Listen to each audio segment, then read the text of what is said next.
quiero pedirte que junto conmigo le pidamos al Señor que el día de hoy continúe hablándonos en esta serie que Él ha puesto para alimentarnos con su palabra. Señor, en esta mañana nos ponemos en tus manos todos los que estamos aquí como tu pueblo, Señor. Gracias por tu gran amor y gran misericordia de poder hablarnos a nosotros para poder recibir tu dirección, para poder recibir tu alimento. Señor, gracias porque lo que hemos estado viendo en esta serie es una cada vez mayor revelación de ti, una mayor revelación de tu carácter y de tu propósito para con tu pueblo, Señor. Gracias porque en esta mañana tú quieres hablarnos nuevamente y eso es lo que necesita nuestra alma, Señor. Poder recibir tu palabra que nos alumbre nuestra mirada, que alumbre nuestros ojos para poder conocerte más, Dios. Señor, te quiero pedir en particular que el día de hoy nos reveles más de ti en medio de nuestras circunstancias, Dios. Señor, tú no has prometido solamente salvarnos para caminar solos en este mundo. Tú has prometido salvarnos para estar con nosotros, para mostrarnos más de ti. Y eso es lo que el día de hoy queremos hacer juntos, que tú nos reveles más de ti para saber que podemos tener una promesa segura en este mundo de adversidad cuando tú confirmas y nos recuerdas tu obra de redención en Cristo, Señor. Háblanos en esta mañana, Señor, en el nombre de Jesús. Amén. La semana pasada les daba unos datos importantes en relación a ciertos descubrimientos de arqueología de los últimos 20 años. En el 2015, hermanos, la arqueóloga inglesa Mary Jefferson comenzó también un proyecto de excavación enfocado, fíjense lo que estaba enfocado, en el cementerio popular de una ciudad llamada Amarna, que fue antigua capital de Egipto en antiguas dinastías de faraones. A medida que iba avanzando este proyecto de excavación, empezaron a darse cuenta de una tendencia muy extraña. Los restos encontrados eran de jóvenes de entre 7 y 25 años en su mayoría. La mayoría habían sufrido lesiones traumáticas y enfermedades degenerativas que aparecen en aquellas personas que trabajan con cargas pesadas durante un tiempo prolongado.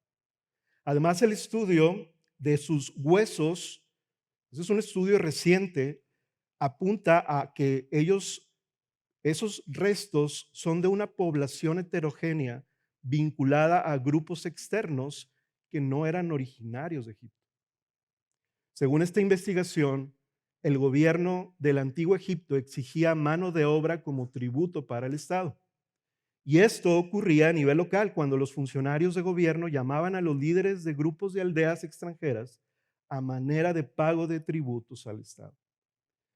Esto debe de resonar en nuestro corazón, hermanos, en relación a lo que vimos la semana pasada, porque estas evidencias arqueológicas confirman la narrativa bíblica sobre lo intolerable, que se había convertido esta situación de carga sobre los israelitas.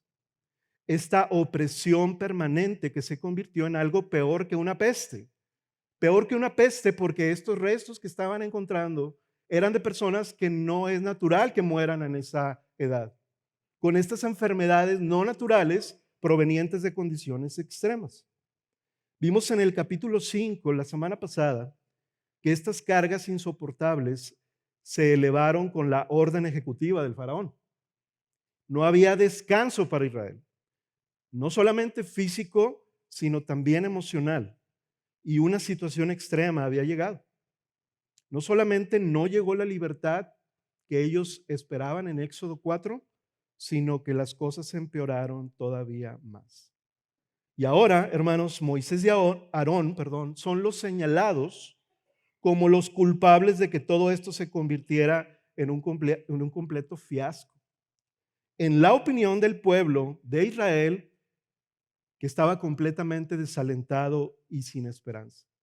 Ahora no solamente Moisés y Aarón son rechazados por los egipcios, ahora también son rechazados por los propios israelitas. Hermanos, ¿cómo responder ante una crisis como esta? ¿A dónde acudir? ¿A quién pedir ayuda? Y vimos la semana pasada, al final de este capítulo 5, que Moisés se volvió al Señor. Y no solamente buscando respuestas, sino como el inicio de lo que sería su rol como mediador entre Dios y el pueblo de Israel, trayendo él sus propias cargas, pero también trayendo las cargas del pueblo atribulado. El día de hoy vamos a ver en el capítulo 6 que el Señor va a tomar la palabra técnicamente todo este capítulo.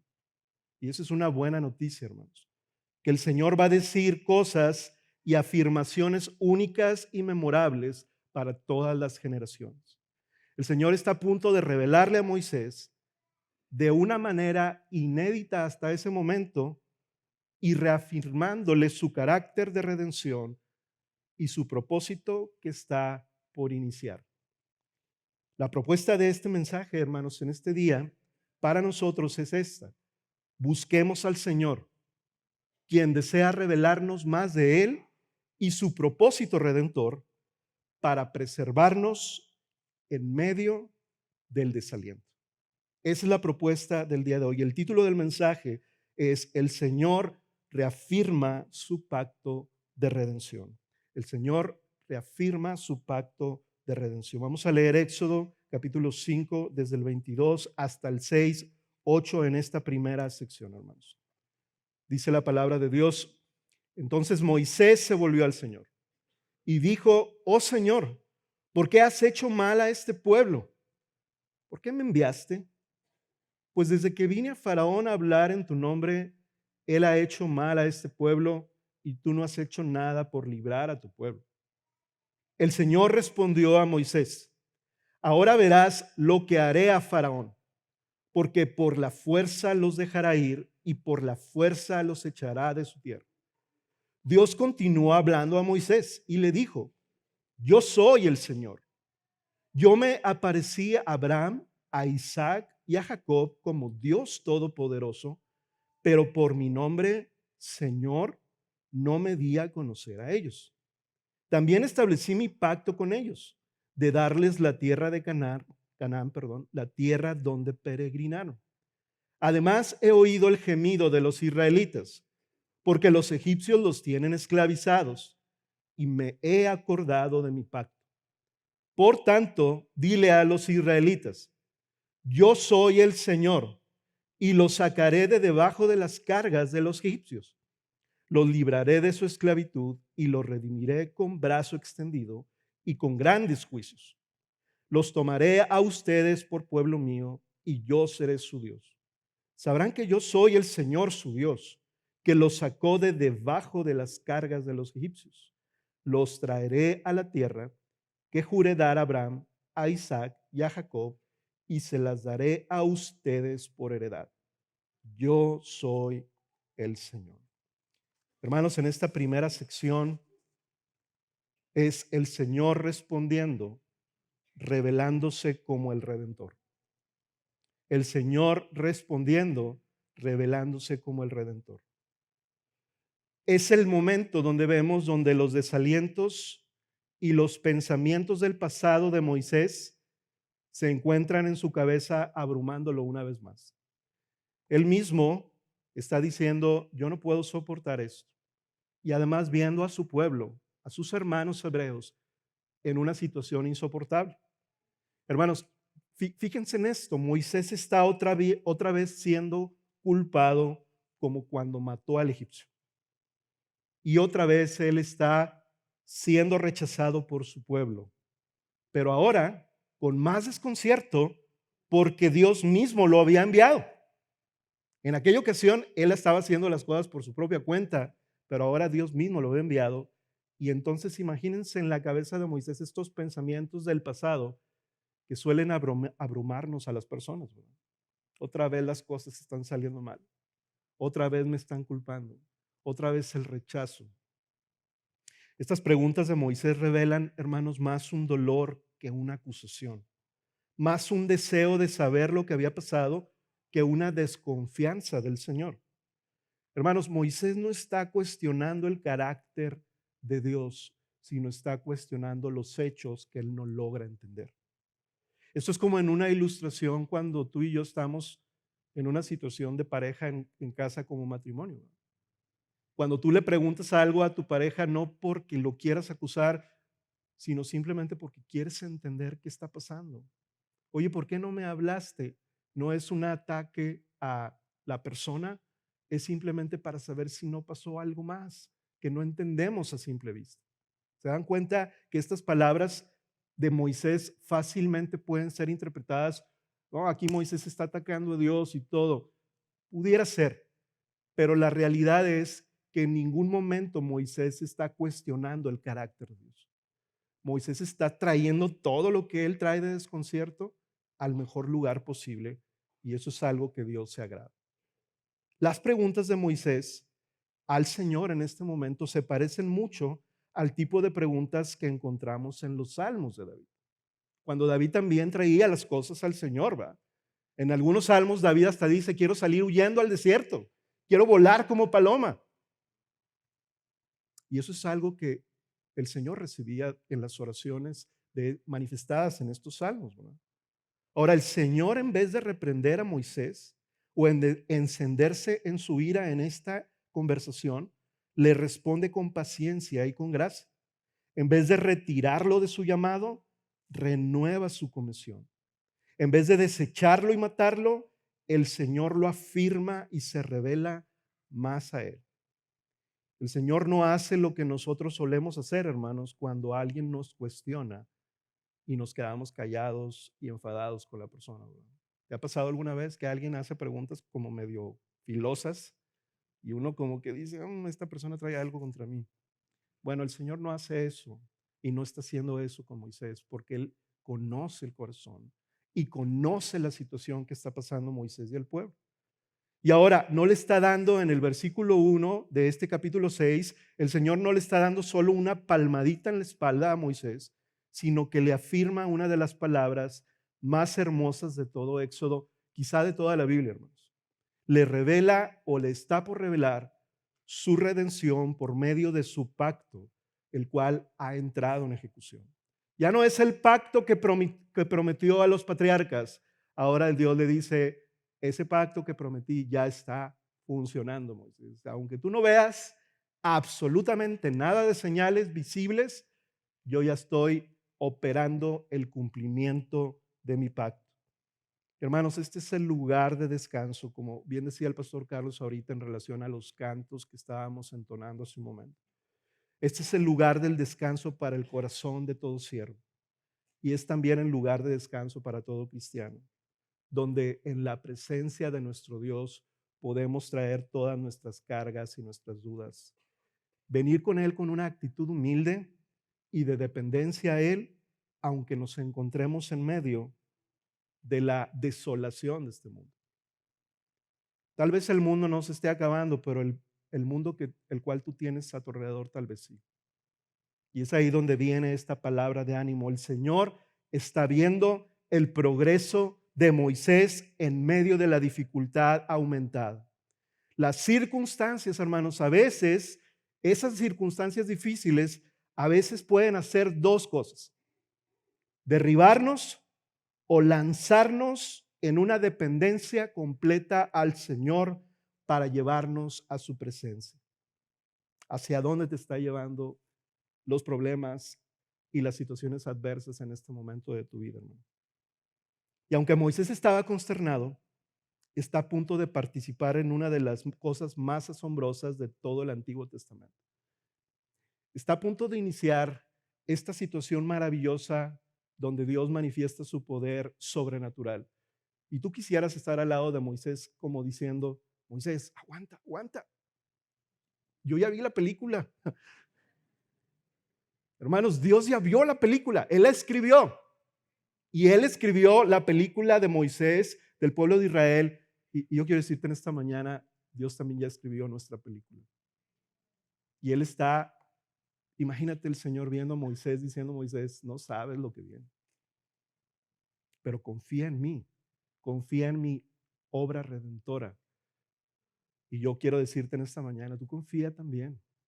Estos cantos tienen un sentido muy particular porque nos damos cuenta de dos cosas, hermanos, de la realidad de la situación de este mundo, del diablo, del pecado, pero por otro lado nos damos cuenta de la realidad del Dios que ha prometido redimirnos y ciertamente lo hará. Aquí hay una historia escrita donde Dios está obrando y cumpliendo su redención. La nuestra, hermanos, está más segura porque la redención ya ha sido ejecutada por Cristo en la cruz. Nosotros no tenemos que esperar a ver qué va a pasar. Nosotros tenemos que perseverar en fe, poniendo nuestra mirada en algo que ya sucedió, que Cristo hizo en la cruz, al redimirnos por medio de su sangre. Y le dice el Señor a Moisés, ahora es el momento, Moisés, abre bien los ojos. No solamente Faraón va a dejar ir a mi pueblo, él mismo los va a expulsar. Él mismo los va a lanzar para afuera. Nada más para que te des cuenta, Moisés, de qué tamaño es mi poder. El despliegue de la superioridad invencible del Señor está por manifestarse a todo su pueblo. Pero antes de eso, hermanos, el Señor le va a dar a Moisés una gran bendición que está a partir del versículo 2 en adelante, donde él le va a explicar a Moisés, Moisés, te voy a revelar algo que no había revelado a nadie hasta este momento. Y en el versículo 2, él le dice, yo soy el Señor. Dios continúa hablando a Moisés y en el 3, al final del 2 dice, yo soy el Señor, Moisés, y en el 3 le empieza a dar la explicación. Yo me aparecí a tus antepasados, a los patriarcas, de una manera particular, como el Dios todopoderoso, pero ahora Moisés, el nombre que te revelé en la zarza ardiente, el nombre de el yo soy el que soy, Jehová, Yahvé, ese nombre ahora te voy a explicar más de él. Y este, hermanos, es el nombre, el autonombramiento real que Dios se da a sí mismo. El Señor, por eso está en mayúsculas en tu Biblia. El nombre por el cual será recordado por todas las generaciones. El Dios autoexistente y soberano que guarda su pacto. Y lo que le está diciendo Moisés es, mira Moisés, en el pasado yo me revelé como el Dios todopoderoso para que ellos me conocieran como el que tengo todo el poder para actuar en medio de su vida. Mira Génesis 17, 1 al 2, un ejemplo de cómo Dios se reveló como el Dios todopoderoso. Es cuando Abraham estaba en su etapa más vieja de su vida y Dios le dice esto, cuando Abraham tenía 99 años, el Señor se le apareció y le dijo, yo soy el Dios todopoderoso, anda delante de mí y sé perfecto, yo estableceré mi pacto contigo y te multiplicaré en gran manera. Y entonces, hermanos, quiero que pongan mucha atención, esto es muy importante, el Dios todopoderoso en la palabra hebrea es el Shaddai, que probablemente estés o algunos de ustedes hayan escuchado esta palabra alguna vez. El Shaddai, que significa el que es suficiente. Él es el nombre genérico de Dios. Shah es que y Dai es suficiente. El Dios que es suficiente para cualquier necesidad o problema. Los patriarcas, hermanos, conocieron a Dios verdaderamente. Dios se revela a ellos de una manera personal, basados en que si había un problema o una situación que resolver, Dios era suficiente y todopoderoso para resolverla. Si tenían ellos una necesidad, Él era poderoso para suplirla. El Shaddai se ocupaba de sus problemas y de sus situaciones. Sin embargo, eso no quiere decir que los patriarcas no hubieran escuchado el nombre de Jehová, el nombre de yo soy, porque Dios había manifestado con ese nombre. Más bien lo que quiere decir aquí el Señor a Moisés es, yo me revelé a ellos con este nombre, pero no conocieron el significado de mi nombre. Y ahora tú, Moisés, vas a conocer el significado de mi nombre en un aspecto más amplio. Y así es como Dios nos muestra en su palabra, hermanos, cómo todo lo que Dios revela en su palabra es un conocimiento progresivo de la persona y de la obra de Dios. Y así empieza el Señor, y ahora con Moisés, Él le dice, ahora yo te voy a dar a conocer lo que significa mi nombre, el Señor, el yo soy. Porque ustedes, Moisés, tú y tu pueblo, el pueblo de Israel, son el pueblo que verá el cumplimiento de mi pacto. En el versículo 4, el Señor le dice a Moisés, yo establecí mi pacto con los patriarcas, pero ahora con ustedes lo voy a cumplir. Esa es una enorme diferencia, ¿verdad? Una cosa es cuando se establecen las cosas y otra cosa es cuando se cumplen las cosas. Yo creo que si yo fuera Moisés escuchando estas cosas, yo empezaría a temblar, pero a la vez de gozarme, de decir, ¿de verdad el Señor empezará a cumplir esto? Pues el Señor lo está diciendo. Una cosa es conocer como en Génesis, como Abraham lo conoció, como el hacedor de promesas, y otra cosa es conocer al Señor en Éxodo como Moisés, como el cumplidor de las promesas.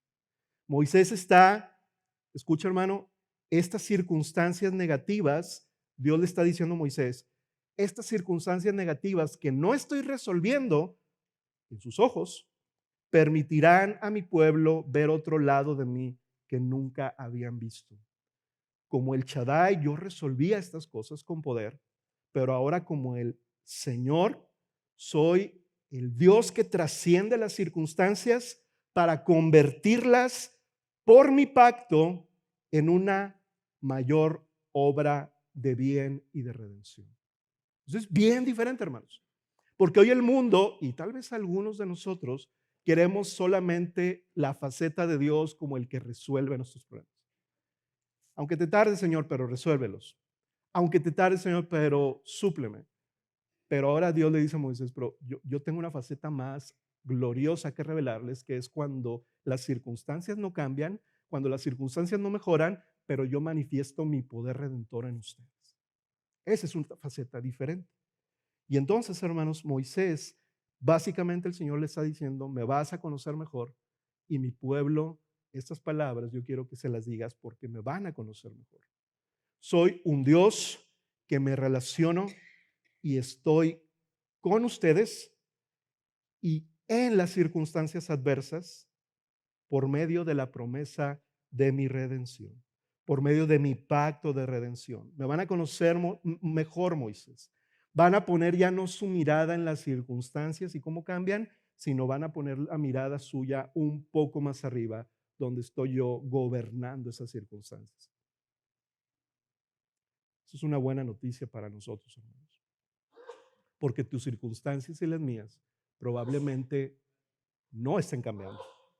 Probablemente no vayan a cambiar. Salud.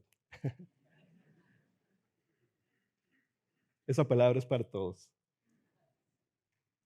Hermanos, las broncas quisiéramos que pasen lo más rápido, pero Dios tiene mucho que revelarnos en medio de esos problemas.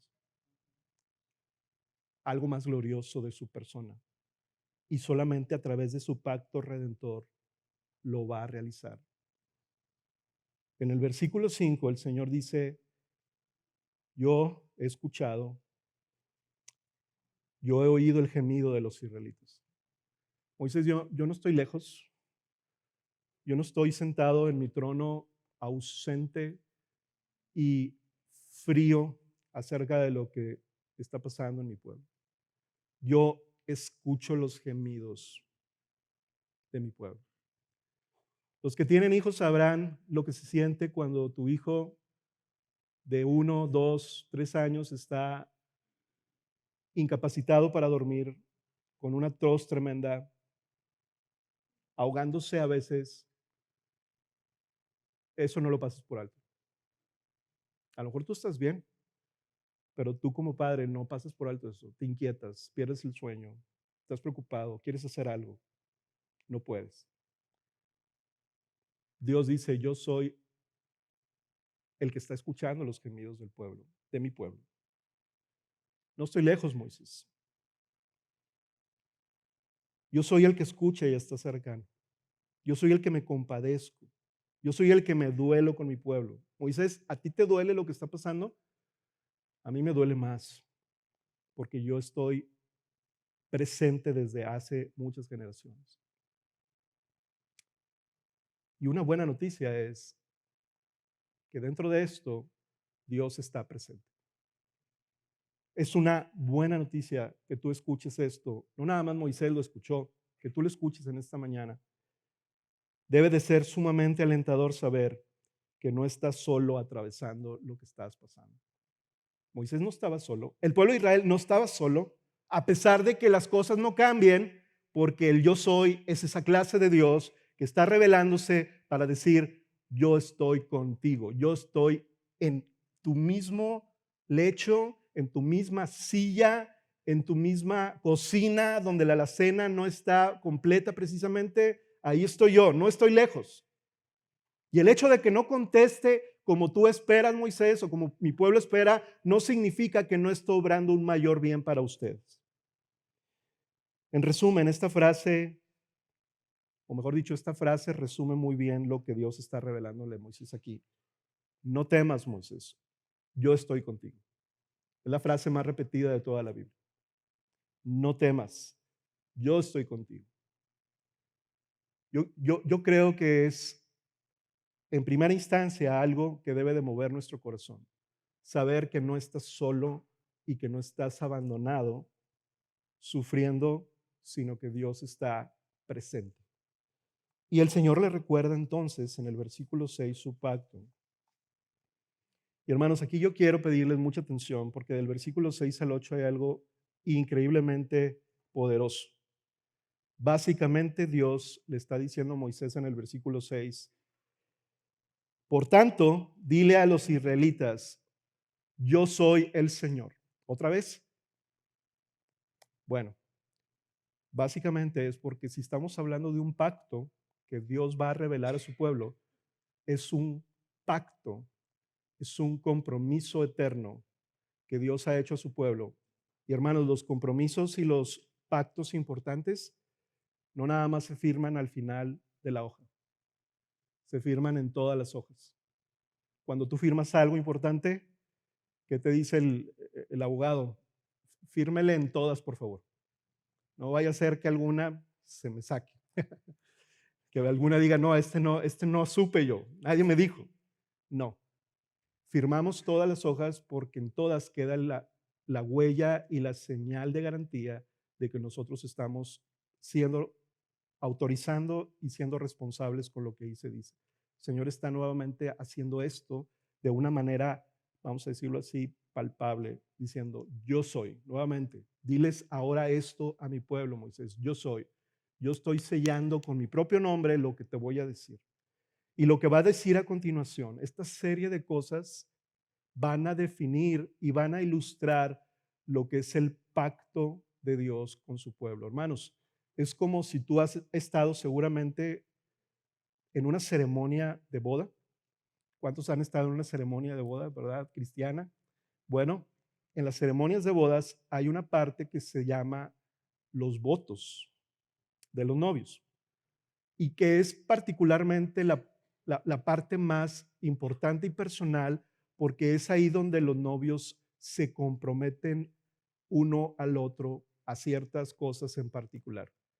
Nos mandan a nosotros, por ejemplo, al equipo pastoral, los votos, los novios cuando se van a casar, para revisarlos, ¿verdad? Para saber que estén bien redactados y no sea puro verbo, ¿verdad? Que no sean puros sentimientos, sino sean acciones y promesas específicas que un novio le haga al otro, que la novia le hace al novio y el novio a la novia. Particulares, específicas y no solamente cosas subjetivas, ¿verdad? Te prometo estar en la noche con la luna y las estrellas, ¿verdad? No, algo más específico, ¿no? Por favor. Y entonces ustedes han escuchado estos testimonios hermosos de esos votos que un novio le hace a su novia en la ceremonia. ¿Cuándo se hacen los votos? Se hacen antes de la ceremonia, pero ¿cuándo se dicen los votos? Justo antes de que empiece la nueva etapa de la vida matrimonial. Dios cuando estableció sus votos con los patriarcas. Pero ahora, esos votos que él estableció los va a revelar y se los va a decir a su novia, a su pueblo, al pueblo amado. Y se los va a decir, y tú quieres poner mucha atención, cuáles son esos votos a los cuales Dios se compromete. Versículo 6. Dios dice, estas 7 cosas que voy a mencionar de una manera que voy a tratar de no serlo rápido, pero para que tú te des cuenta cuáles son. Versículo 6, básicamente Dios está diciendo, ahora yo soy su Dios redentor que los saca de debajo de las cargas de los egipcios.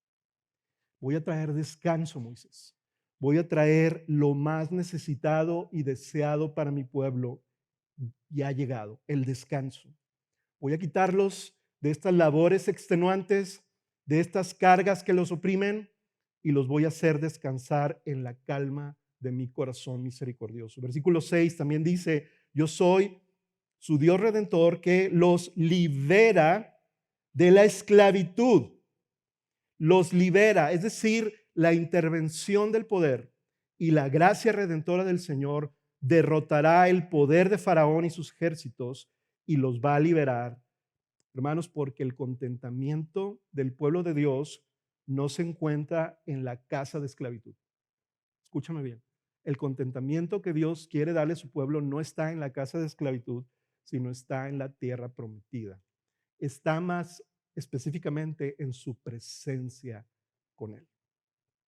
Versículo 6 termina diciendo, yo soy su Dios redentor que lo redime, dice la palabra, con brazo extendido y con grandes juicios. Esto quiere decir que hay una intervención inmediata de Dios, visible, eso es lo que significa brazo extendido, se va a notar evidentemente que Dios está metiendo la mano en las cosas. Y con grandes juicios al mismo tiempo sobre sus enemigos. Y esto es una aplicación muy particular a lo que viene en las plagas del juicio que Dios traerá a Egipto. Para los israelitas, los grandes juicios serán algo maravilloso, pero para los egipcios serán un horrendo juicio por su rechazo al Señor. Versículo 7. El Señor sigue diciendo en sus votos, en su desglose del pacto, yo soy su Dios redentor que los toma para hacerlos mi pueblo. Hermanos, la palabra tomar ahí es la misma palabra que en el Antiguo Testamento, en hebreo, significa tomar a alguien por esposo o por esposa. De hecho, se utiliza más adelante en este capítulo para describir lo que un hombre al casarse hizo con la otra mujer, la tomó por esposa. Es la misma palabra. Quiere decir que Dios está tomando a su pueblo ya no de una manera impersonal y retirada, sino está haciéndola su cercana compañía, su propio pueblo.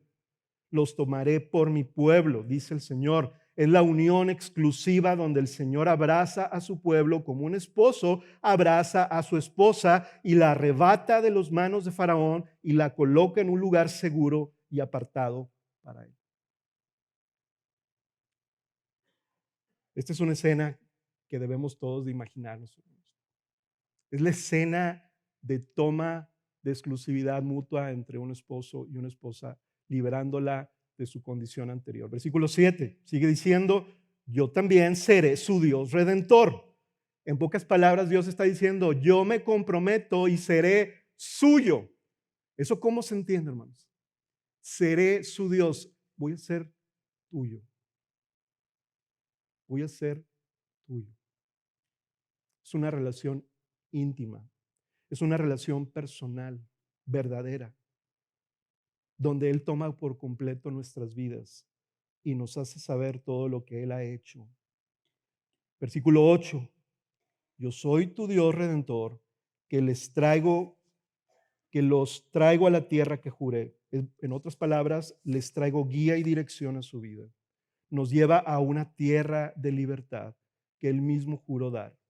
Él no nada más nos salva, sino que nos va a preservar y nos va a guiar a todos los redimidos hasta el fin, para darnos una nueva vida y una nueva identidad, hermanos. No nada más es llevarnos a un lugar. Lo que significa realmente esto es que Dios nos va a dar una nueva vida y una nueva identidad en Él. Y cuando Él dice la tierra que juré es porque Él está básicamente haciendo lo que hacen, por ejemplo, los presidentes cuando juran ejercer su mandato, ¿va? Levantan su mano y dicen, yo prometo hacer esto, yo me comprometo, me obligo a hacer esto. Eso es lo que Dios está diciendo. Y por último, en el versículo 8 dice, yo soy su Dios redentor que les dará a ustedes su heredad, una heredad garantizada. Hermanos, no porque nos la hayamos ganado, no porque hayamos respondido bien. Las heredades no se ganan por méritos. Las heredades se ganan por relación personal. En el Antiguo Testamento, el que recibía toda la herencia particular en una familia era el hijo primogénito. Eso nos hace sentido, ¿verdad? De acuerdo al mensaje de hace 2 semanas, donde escuchamos que el pueblo de Israel es el primogénito de Dios. El pueblo de Dios es el primogénito que Dios va a darle toda su herencia garantizada. Y es nuestro Padre. No solamente es el Señor, Él es el Padre que da su herencia. Y termina este versículo 8 para pasar a la segunda sección, hermanos, diciendo esto: yo soy el Señor. La firma auténtica del Señor diciendo, estas cosas yo las voy a hacer porque yo acabo de poner mi nombre de por medio. Hermanos, hace años la palabra de las personas tenía valor, bro. Hoy tenemos que recurrir a muchas cosas para asegurarnos que no vaya a pasar nada, pero Dios, a la luz de ese contexto, está diciendo, estoy poniendo mi nombre de por medio. Si alguien quiere cuestionar y dudar, yo estoy diciéndoles todo esto, me comprometo como esposo con ustedes. Y quiero decirles, ya empezó, ya empezó, lo voy a hacer. Y es ahí donde entramos en el versículo 8, perdón, el versículo 9 al 13 en la segunda sección que he titulado, el Señor ordena ser fieles a Él en su plan redentor. Lee conmigo del versículo 9 al versículo 13. De esta manera, de esta forma, asimismo, Moisés habló a los israelitas, y yo no quisiera leer esto, pero al mismo tiempo sí, porque nos revela más acerca de lo que Dios va a hacer con este pueblo que se parece tanto a nosotros. Pero ellos no escucharon a Moisés a causa del desaliento y de la dura servidumbre. Entonces el Señor habló a Moisés y le dijo, ve, habla a Faraón, rey de Egipto, para que deje salir a los israelitas de su tierra. Pero Moisés habló delante del Señor y le dijo, los israelitas no me han escuchado. ¿Cómo pues me escuchará Faraón siendo yo torpe de palabra? Entonces el Señor habló a Moisés y a Aarón y les dio órdenes para los israelitas y para Faraón, rey de Egipto, a fin de sacar a los israelitas de la tierra de Egipto. Y quiero que medites en esta situación inicial de este pasaje. Es una terrible realidad que nos ilustra la dureza del corazón cuando hay un desaliento y una dureza o una severa esclavitud por siglos enteros, en este caso por toda su vida. Ocupados y abrumados por los problemas, desesperados buscando alivio, problemas reales, amigos, problemas reales, muerte, enfermedad, afán, no hay descanso, problemas reales. Y el Señor acaba de hablar una palabra gloriosa a Moisés, revelándole sus votos. Y es como si una esposa escuchara los votos de su esposo en la propia ceremonia y dijera, no puedo creerlo.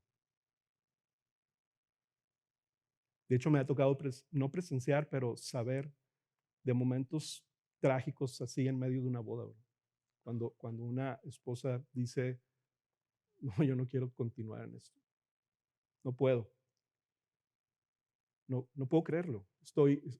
Muchas veces la persona está tan ensimismada en su problema, en su desaliento, que dice, no puede haber algo bueno para mí después. Esta incapacidad de responder al Señor proveniente de su desaliento, hermanos, es por el arraigo a la esclavitud. El desaliento aquí significa pobreza de espíritu, abatimiento de ánimo. Es decir, es como un sentimiento de ahogo y de asfixia, hermanos. De hecho, la palabra hebrea aquí se sigue utilizando en el hebreo moderno para referirse a un fusible eléctrico fundido. O sea, no funciona. No hay energía, no hay visión, no hay calor, solo tinieblas y no podemos hacer nada. Un completo parálisis que roba nuestra capacidad de reaccionar y de sobrevivir para una persona. Déjenme ilustrar esto de otra manera, hermanos. Hace tiempo en mi infancia, es una escena muy fuerte que tengo en mi recuerdo, que gracias a Dios salió bien, pero creo que tenía 7, 8 años, estaba en la mesa de la casa comiendo con mi mamá y con una de mis hermanas, y de pronto recuerdo a mi mamá decir, parte bien la carne en pedazos chiquitos. ¿Cuántas mamás aquí hacen lo mismo, verdad? Pues síganlo haciendo, por favor. Pero el tema aquí es que no hice caso y me meto un pedazo de carne y ¿qué creen que pasa? Empiezo a ahogar, empiezo a ahogar y no sé qué hacer, no puedo pensar. Yo nomás escuchaba voces alrededor. ¿Quién sabe qué me estarán diciendo, verdad? Sí, sí me acuerdo después en una plática que mi mamá me decía, oye, ¿estás bien? Eh, no puedo contestar. O dándome instrucciones, ¿verdad? Escúpelo. Pues si pudiera escupirlo, lo escupía. No se podía, hermanos. Ya había pasado bastante tiempo.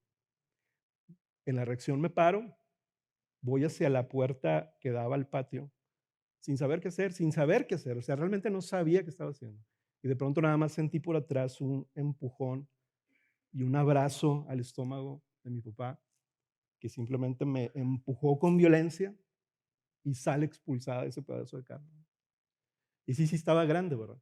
Bastante grande. Con todo y hueso. Creo que no traía hueso, pero sí. Y eso se los comento, hermanos, porque cuando una persona se está ahogando, no escucha a los demás. Consejos, palabras, instrucciones. Necesita un poder que le saque eso que lo tiene atorado. Un poder mayor externo a él. Y ese poder, hermanos, está Dios haciéndolo aquí. A mí me asombra porque el Señor no se detiene, sino que continúa con su plan. Oye, Señor, no me están escuchando. Y Dios le dice a Moisés, vamos a lo que sigue. Ve, habla con Faraón. Ve, habla con el pueblo de Israel. Y de repente levanta la mano Moisés al Señor, Señor, pues ¿cómo voy a ir si no me hacen caso el pueblo de Israel? ¿Cómo me va a ir Faraón? Y el Señor no se mete en un diálogo con Moisés. Simplemente le dice, te ordeno que hagas esto y te doy instrucciones precisas. ¿Vas a hacerlas, Moisés? Y en el versículo 12 podemos ahora ver algo muy particular, hermanos. Quiero que noten esto en relación al mensaje del pastor Abelardo cuando él habló en Éxodo 4 de los peros de Moisés. ¿Se acuerdan cuál era uno de esos peros importantes de Moisés? Que él decía, soy torpe para hablar. Y en ese momento, en ese pasaje, se estaba refiriendo a una incapacidad y una falta de elocuencia para hablar. Pero aquí en el versículo 12, hermanos, la palabra original hebrea es otra diferente ahí. De hecho, hay algunas versiones que la traducen como tengo labios incircuncisos. No se refiere a una incapacidad de hablar o una falta de elocuencia, sino se refiere a una falta moral. Moisés estaba encontrándose a sí mismo como un hombre pecador, de labios pecadores. Esto es nuevo, hermanos. Esto no se había presentado ahí. Moisés no había visto esa parte de su vida y ahora a la luz de la revelación de Dios que se ha aumentado en su vida, que ha aparecido el Señor a él, ahora Moisés está diciendo, Señor, pero esta torpeza ahora proviene de que soy un hombre pecador. Mi boca no dice las cosas puras y como tú las dices, Señor. Y mira cómo el Señor no se preocupa tampoco por eso, porque hay otras dos escenas en la Biblia similares a esto. El profeta Isaías vivió algo similar como esto, hermanos. El profeta Isaías también vio al Señor y lo primero que pasó como resultado de ver al Señor, él dice, soy un hombre de labios inmundos que habita con un pueblo de labios inmundos. Pero para el Señor, más que una excusa y más que una imposibilidad, eso es una buena señal de reconocer que en nosotros no hay nada bueno y que todo lo bueno proviene de Él. Y es ahí, hermanos, cuando el poder del Señor se va a hacer más evidente en la vida de una persona. El apóstol Pedro le pasó lo mismo en esa gran pesca milagrosa, cuando se dio cuenta que después de pescar toda la noche y no agarrar nada, el Señor le dice, ve, pesca, y regresa con las redes llenas. Y la primera reacción del apóstol Pedro es, Señor, apártate de mí. Soy un hombre de labios pecadores. Bueno, no recuerdo si exactamente dice sí, pero dice, soy un hombre pecador. Porque a la luz de la revelación gloriosa de Dios, nuestra reacción es poder vernos a nosotros incapaces en todos los sentidos. No nada más en hablar o no hacer cosas, sino en la capacidad propia de nuestra naturaleza caída pecaminosa. Escúchame bien, hermano. Antes de pasar a la tercera y última sección, quiero traer esta aplicación. Tal vez los años de entrega al pensamiento en la carne te está haciendo pensar como esclavo en lugar de pensar y vivir como pueblo del pacto. Y yo quiero pedirles su atención en este momento. Puedo hablarles en este momento, hermanos, así, directamente. No les voy a pedir que se levanten ni levanten la mano tampoco, ¿verdad? Pero tal vez tú te sientes como el pueblo de Israel en este momento, sin escuchar la palabra de Dios. La escuchas, pero no sientes nada. No tienes esperanza en medio de lo que estás viviendo. Y tal vez ves a otras personas aquí como una reunión como esta y dices, yo he visto cómo Dios ha bendecido a esa persona, le ha respondido, pero a mí no. Y te vas de este lugar pensando, tal vez hay algo en mí que no funciona, tal vez yo no estoy en la lista de favoritos de Dios, tal vez algo está pasando conmigo. Yo quiero decírtelo a los ojos en esta mañana, ¿no? Y te quiero pedir que voltees. Cuando estaba yo preparando este mensaje, yo no puedo decir de ninguna manera que Dios me puso esto, pero siento que hubo una impresión que Dios puso en mi corazón. Él, el Señor, todavía te ama, aun cuando tú has dudado de su amor.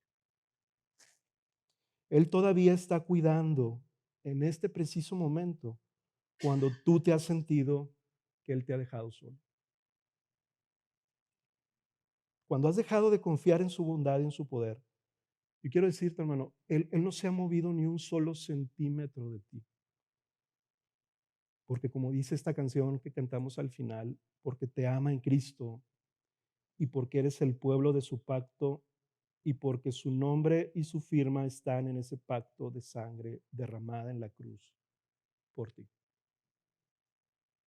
Dios no quiere que te vayas como el pueblo de Israel sin escuchar la gloriosa verdad de su propósito redentor en tu vida. El Dios del pacto redentor permanece fiel. Él no puede negarse a sí mismo. Y yo te quiero pedir, hermano, pídele al Señor que puedas respirar en esta tarde.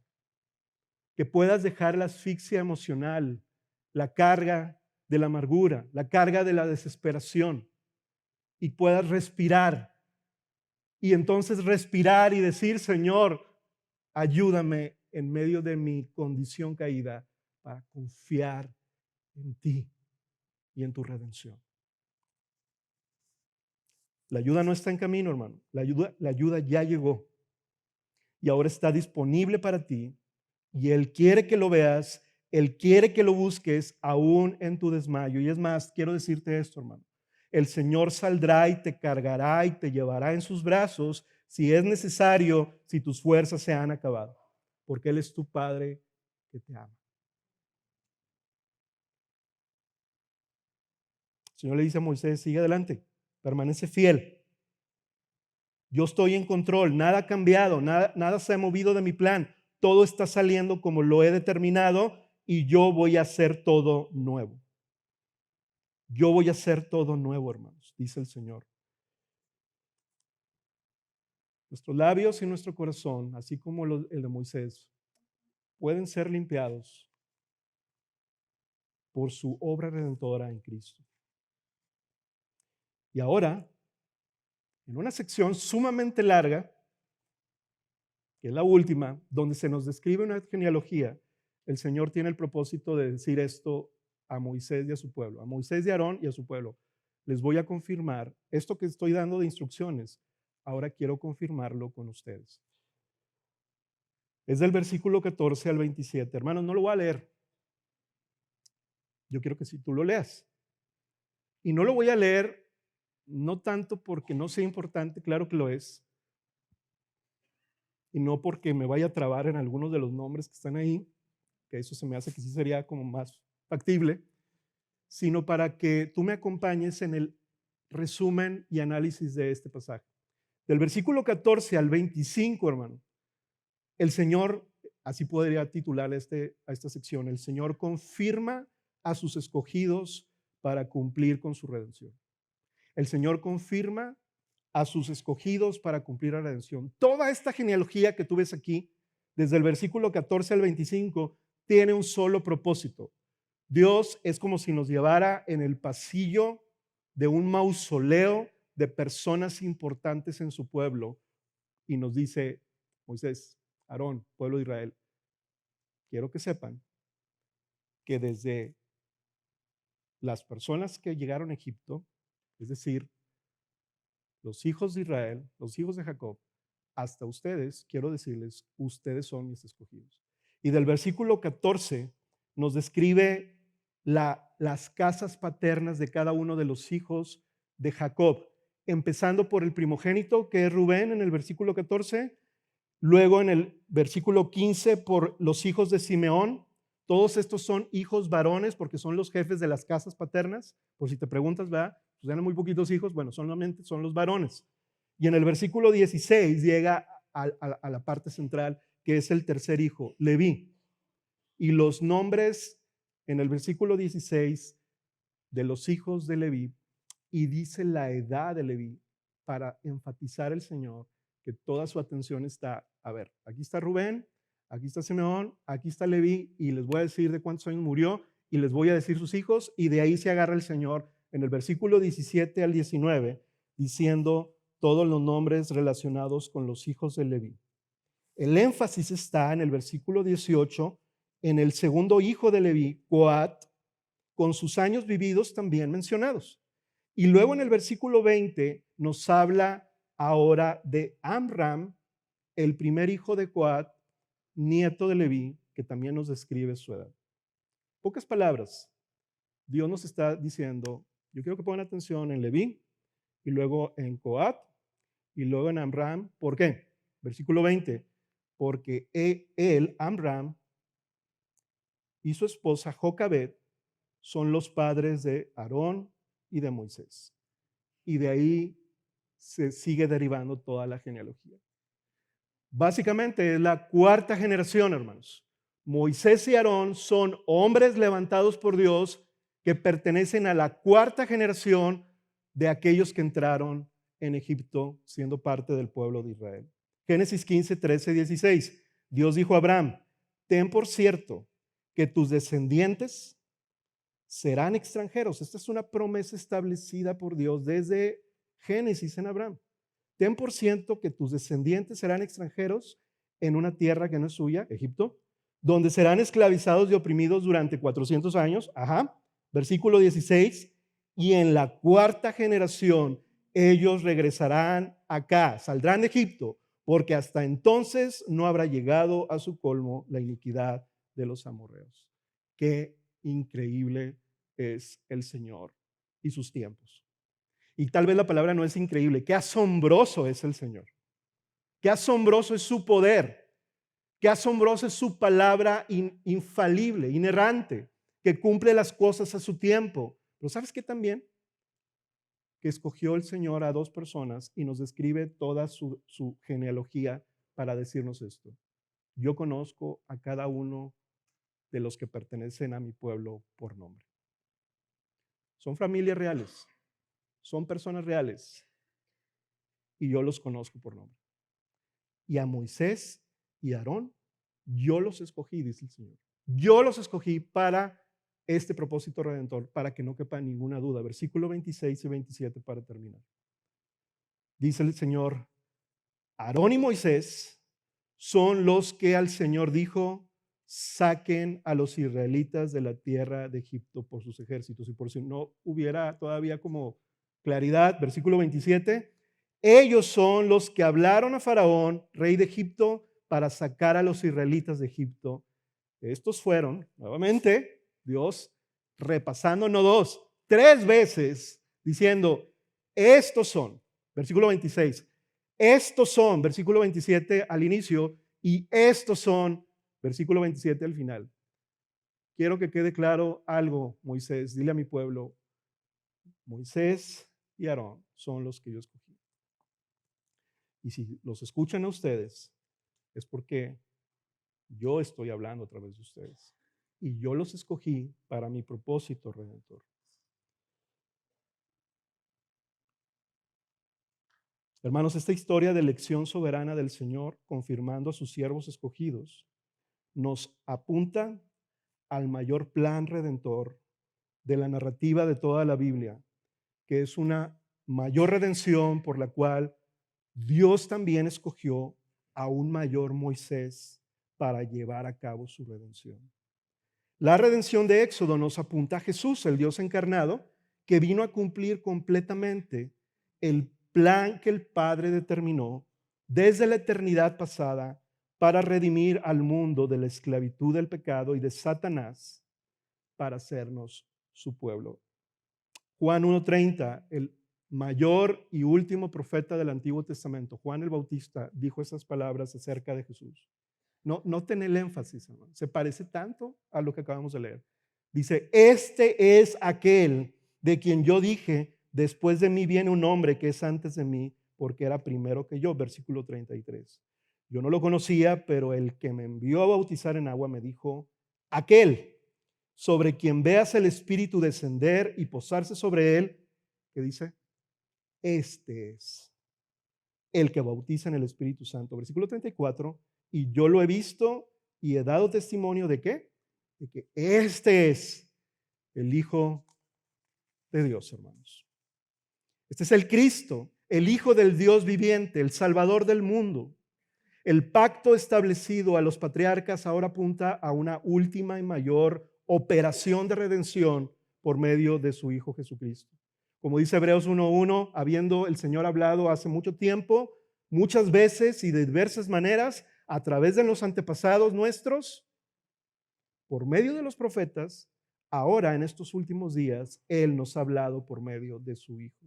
Hermanos, Cristo es el que ha venido a quitar la carga más pesada, que es la culpa y la condenación del pecado.